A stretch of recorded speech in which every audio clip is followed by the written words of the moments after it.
खाने पे बवाल बिग बॉस के घर में आम बात है।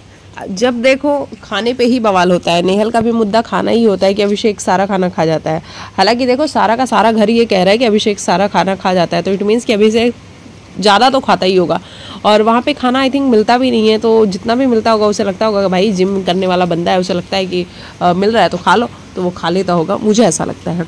बाकी हम अभी अभिषेक की बात नहीं कर रहे हैं, लेकिन हाँ हम जरूर घर वालों की बात कर रहे हैं, जिसमें जीशान और कुनिका इनके बीच में खाने को लेकर के कोई तो झगड़ा हुआ है, जहाँ पूरियों पे बात हुई है और जीशान को बहुत बुरा लगा हुआ है इस बात को लेकर के। बसीर आते हैं और बसीर कहते हैं कि तान्या आपने ऐसा कैसे बोला, और जीशान भाई को बहुत बुरा लगा हुआ है। इतने में तान्या कहती कि देखो खाना खा लेने दो, फिर बाद में बात करते हैं। बसीर का कहना है कि नहीं, तुम तो खाना खा नहीं रही हो, कुनिका खा रही है खाना, तुम तो बोल सकती हो ना। और तानिया वहाँ से उठ के चली जाती हैं। इतने में फरहाना आजकल जो बसीर के लिए बड़ा स्टैंड लेती हुई नजर आ रही है, मतलब कल तक जो गालियाँ बक रही थी बसीर को, आज वो बसीर के लिए स्टैंड लेती हुई नजर आ रही हैं। तो वो बसीर के बिहाफ पे बोलती हैं कि नहीं, बसीर के कहने का मतलब ये है कि तानिया ने ऐसा क्यों बोला।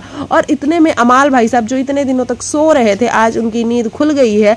आई थिंक आज बिग बॉस का कुकड़ू थोड़ा जोर से बजा होगा, इसलिए अमाल की नींद खुली और अमाल ने सीधा स्टैंड लिया है कि देख बसीर और तुम दोनों पढ़ ही क्यों रहे हो, ये कुनिका और जीशान के बीच का मामला है, तो इसमें तुम्हारा कोई मतलब ही नहीं है, तो तुम क्यों बीच में घुस रहे हो। ना मैं घुसूंगा ना तुम घुसोगे, कोई किसी के मैटर में नहीं घुसेगा। ये जीशान और कुनिका का मैटर है, वो दोनों सॉल्व कर लेंगे। और लेकिन फरहाना अपना वहाँ पे दे रही होती है, तो वहाँ पे अमाल का कहना होता है कि क्या तुम बसीर की रिप्रेजेंटेटर हो, तुम क्यों आ रही हो, तुम बिल्कुल भी मत आओ, तुम साइड रहो। और बसीर क्यों आ रहा है, बसीर का ये मैटर है, बसीर का मैटर नहीं है। और यहाँ पे मुझे कहीं ना कहीं अमाल की बात ठीक भी लगी है, मतलब फाइनली भाई साहब बोले तो और कुछ अच्छा और ढंग का बोले।